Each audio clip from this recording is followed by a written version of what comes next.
Holy cow, it's so unfocused. As you can tell, there are only 6 Pokemon. Six? Yep. 1, 2, 3, 4, 5, 6. There's only 6 Pokemon right there. Hitmonchan, Articuno, Zapdos, Moltres, Clefable, and Wigglytuff. That's all I need for Let's Go. And I'll have completed it. So expect a video on that soon. So Weldon gets his box today. And Gang. what are you hoping for? Shiny Articuno. That's it. That's the only thing I want. Very specific. Or a Reggie if it happens. Hey, there's a Ho-Oh though. Okay. I mean, that's not bad. That's crap. You're right. Enjoy your crap, Ho-Oh. Crapo. Your crapo. So, I guess while we're here. So, there was a little bit of news. Oh, Weldon has a 10K! Everything's happening. I already got a shiny Mareep today, so... Weldon got a shiny Mareep today, so that's the most underwhelming hatch he could have had, probably. Alright, so shiny Meltan is live. We have exciting news. The shiny version of the mythical Pokemon Meltan has been discovered. Just in time to celebrate the Lunar New Year, the shiny version of Meltan will appear for a limited time. He's got a blue tail! Blah, blah, blah. It starts today at 4 p.m. Eastern, 1 p.m. PST. And it goes until March 4th at 1 p.m. Nope. Now what? March 4th at 11:59. At 11:59. Alright. We're changing things up. The game's been changed. That's it. Interesting. Uninstall. And also you get a 3-day recycle on your mystery box. So that's pretty cool. Definitely cool. So just so happens that today I was doing Let's Go stuff because I'm, like I showed you, 6 Pokemon away from finishing the decks. And since that's happening, I currently have my box. The question is, do I really need to pineapple all those Meltan? So that's going to be a long ways to get the freaking candies. He's kind of bronze. Not a fan. That can't be right. Not a fan. I don't like their shinies at all. Like, they're just so underwhelming. Now the shiny tail, that's pretty cool. We've got a blue tail instead of a red tail. So what I'm going to do is I am going to open this box. We'll see if we get any shinies.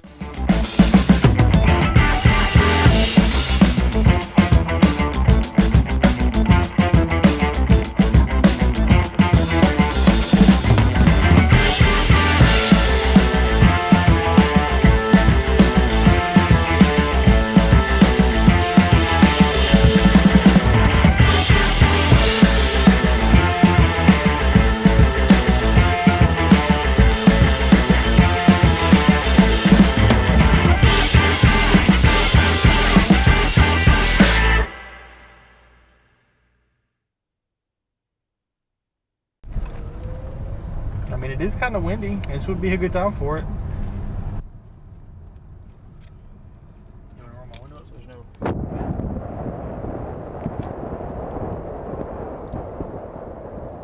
It's just a really big kite. Is that a racist kite?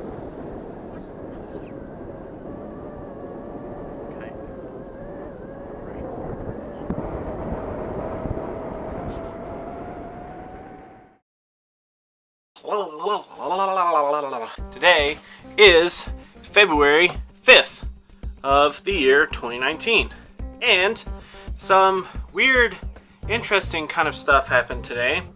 A shiny mythical was released, which is kind of crazy. We do have Metal and Meltan completely and utterly shiny in Pokemon Go at the moment, which means that you can technically have him in Pokemon Let's Go as a shiny as well. Ugh, that's gonna suck. You're gonna have to have 2. So I have several evolutions that I want to kind of hit. These are basically going to be things that are either going to cost me very little Stardust or no Stardust at all.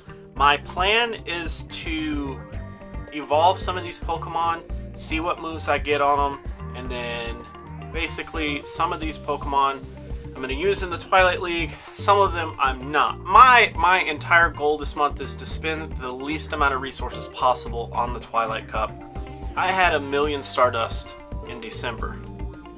I spent so much Stardust in January, preparing for that Boulder Cup, and then I didn't use probably half of the Pokemon that I freaking powered up. Like, I literally wasted so much dust. I'm gonna go through and show you guys some potential picks, some things that I have that I really want to use. Depending on my situation, I may or I may not use these. First is today, Weldon and I were just trading long distance stuff, and I ended up with a lucky Alolan Vulpix, and Alolan Ninetales having the new moves really sets him up to be a powerful Pokemon to not only the ground types, but to some of the poison types, just some different things. He's got a lot of versatility, and I'm actually kind of excited to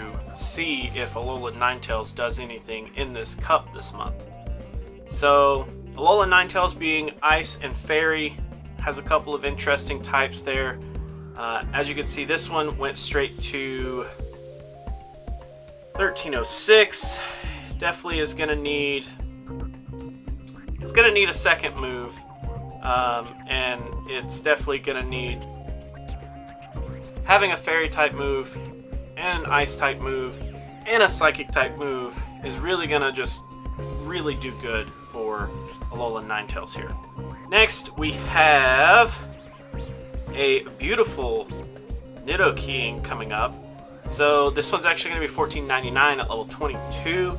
I'm still a huge believer in the Nidoking and the Nidoqueen. I've been doing a lot of research.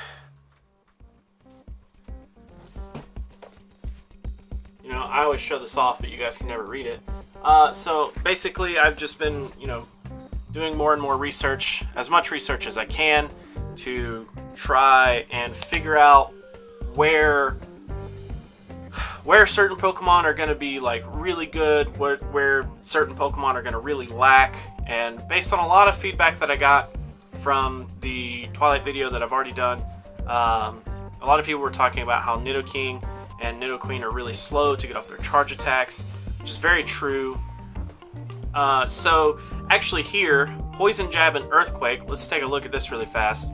I have it written down that Poison Jab is 3.5 energy per turn, and Earthquake takes 65 energy to fire, which means that Earthquake is actually going to take 9.2 seconds to fire. Let's compare that to something like Toxicroak with Counter. Counter is actually going to have a 3.5 energy per turn gain, with Mud Bomb only having 40 energy to fire. That makes him fire at 5.7 seconds. So he almost does twice as fast as Nidoking. I mean, you can kind of see, like, that's going to be a big deal, which we're going to go, like, very in-depth on that in just a few days. Next here we have our Nidoqueen. So I actually have it written down. My Nidoqueen, her fastest way to fire is to have Poison Jab, which is 3.5 energy per turn. And then to have Sludge Wave is going to be 9.3 seconds. Again, that's a 65 energy move. Earthquake as well as 65 energy. Stone Edge only being 55, meaning that her fastest way to fire is actually Poison Jab and Stone Edge at 7.8. Unfortunately, Stone Edge is just kind of useless this go around, and looks like I got Stone Edge, so great.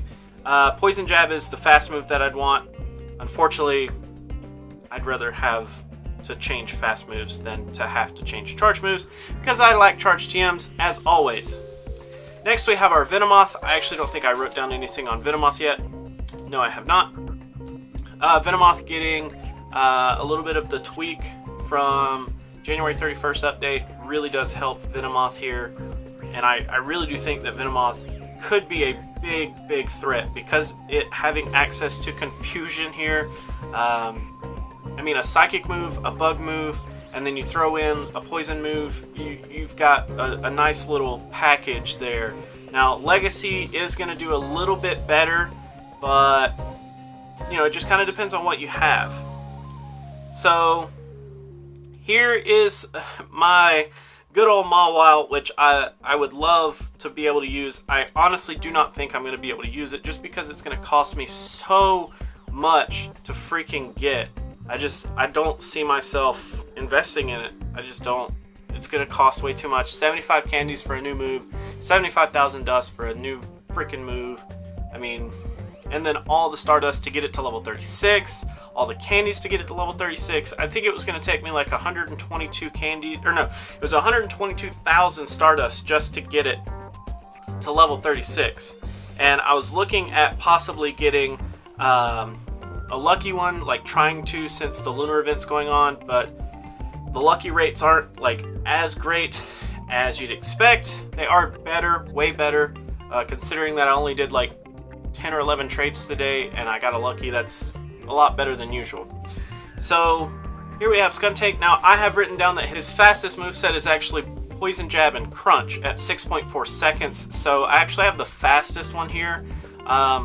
Sludge Bomb does really well, but since I already have a poison type fast attack, it may not be necessary. It might be better to go ahead and have the Flamethrower to go up against any kind of like bug types or any like thing like that. Anything that you could potentially either do super effective damage to, like Venusaur, or just neutral damage, because we're going to get to a Pokemon here in just a second, which I'm actually going to spend some resources on because I feel like this is well worth it.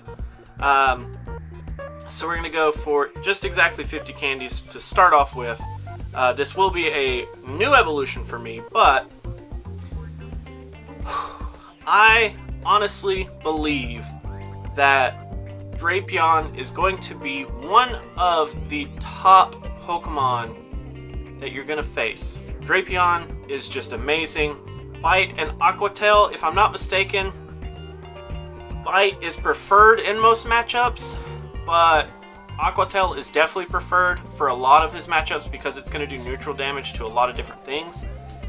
Infestation is the fastest fast move that I have written down at 3.67 energy per turn.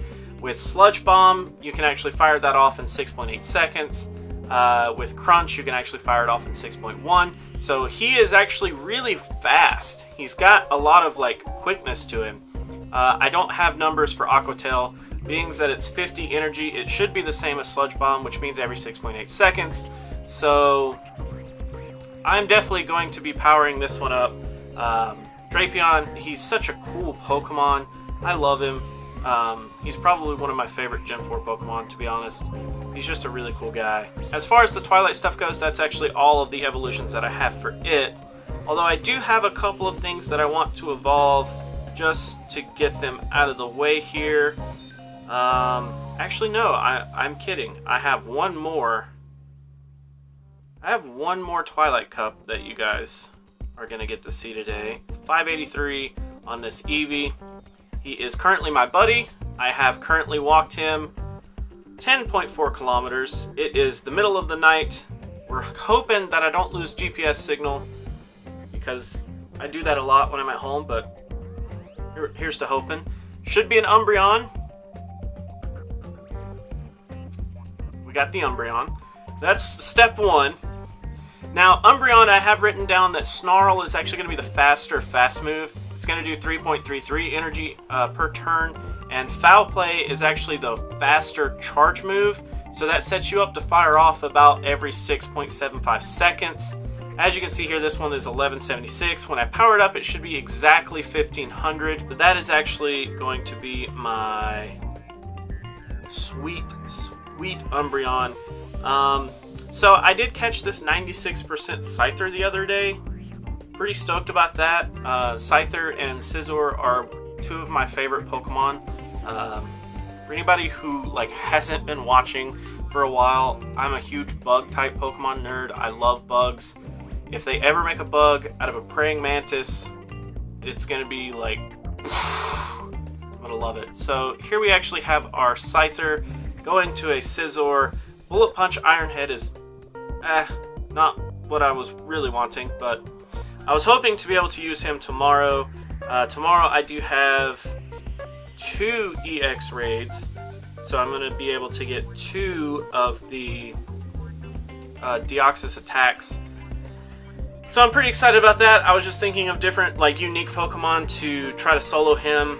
Scizor was definitely going to be one of them that I use. I do have, like, a couple other Scizors that I'll probably end up using. So here we have our shiny Phoebus from Phoebus Day, 98%. It's missing a 1 IV point off of its defense. It is 15, 14, 15, if I'm not mistaken. So we're going to go ahead and do this shiny Melodic here. Shiny Melodic is pretty sweet. I really am digging the whole tail. I don't know if this is male or female. I didn't check. It looks like it's female. It has the longer eyelashes. I guess that's what those are. Yeah, female. So only 1285. Pretty freaking horrible, but hey, it's a shiny freaking Melodic, so what you gonna do about it? So yeah, that pretty much wraps it up, guys. I really don't have a whole lot more. I did attempt, as you guys have seen, I attempted the Meltan box and got no shinies. I had one run on me. Anyways, that's all I've got today. Thank you guys so much for watching. I really do appreciate it. If you like to like videos, make sure you do that. If you don't, you can be that guy. Otherwise, if you have anything to say in the comments, let me know what you have to say down there. And until tomorrow, where we finally will get some Deoxys attacks, I will catch you then.